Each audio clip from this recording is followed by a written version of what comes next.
এডিআরে উত্তীর্ণ 4th গ্রেডের প্রার্থীরা পেলেন সরকারি নিযুক্তি। শুক্রবার গুয়াহাটিতে ৪,৩৭৪ জন প্রার্থীর হাতে নিযুক্তিপত্র তুলে দেন মুখ্যমন্ত্রী। প্রায় ২০টি বিভাগে নিয়োগ প্রদান। শুক্রবারের নিযুক্তির সঙ্গে সঙ্গে গত ৫ বছরে সারা রাজ্যে বিভিন্ন বিভাগে প্রায় ১.৫ লক্ষ যুবক যুবতী নিযুক্তি পেলেন। এদিনের অনুষ্ঠানে চাকরি প্রাপকদের মুখ্যমন্ত্রীর পরামর্শ, ১ বছরের মধ্যে বিয়েটা সেরে ফেলুন। তার মানে আপোনালোকেও জয়েন কৰিছে আৰু ঘৰত লক্ষ্মী গৰাকীও আহিবৰ কাৰণে ৰেডি হৈ গৈছে। গতিকে খুব ভাল সময়ত চৰকাৰী চাকৰি কৰিছে। কাৰ কাৰ বিয়া হোৱা নাই? হাত দাঙি থাকক, তেতিয়াহে মই চাব পাৰিম। ঠিক আছে, থক।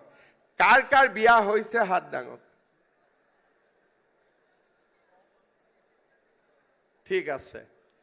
যাৰ যাৰ বিয়া হোৱা নাই, আজি চাকৰিৰ পিছত তুৰন্ত উইদিন 1 year বিয়া পাতিব লাগে। ঠিক আছে? 1 বছৰতকৈ দেৰি কৰিব নালাগে।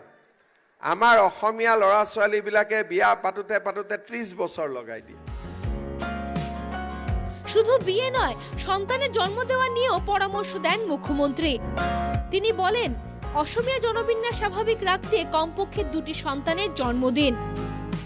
দেৰিকৈ বিয়া পাতোতে পাতোতে আমাৰ অসমীয়া মানুহৰ সংখ্যাটো নোহোৱা হৈ যাব, আমি পৃথিৱীৰ পৰা নোহোৱা হৈ যাম। আৰু মই কিছুমান জায়গাত গৈ কওঁ যে 2-3টাতকৈ সন্তান বেছি জন্ম নিদিব। এতিয়া অসমীয়া মানুহক ক'বলগীয়া হৈছে, ভাই বিয়া পাতিছ যদি সন্তানটোতো জন্ম দে, কমচে কম এটা। 2টালৈকেতো জন্ম দিব লাগে।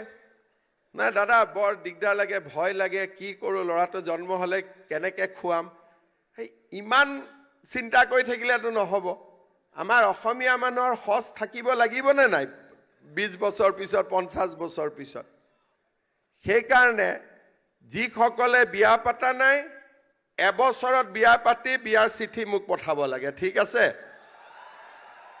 আৰু যোনে এবছৰ 2 বছৰ বিয়া পাতি চৰকাৰী চাকৰি নাই বুলি সন্তান জন্ম দিয়া নাই, তেওঁলোকে ইমিডিয়েটলি সন্তান জন্ম দিব লাগে। এই 2টা পৰামৰ্শ মোৰ ব্যক্তিগতভাৱে থাকিলে।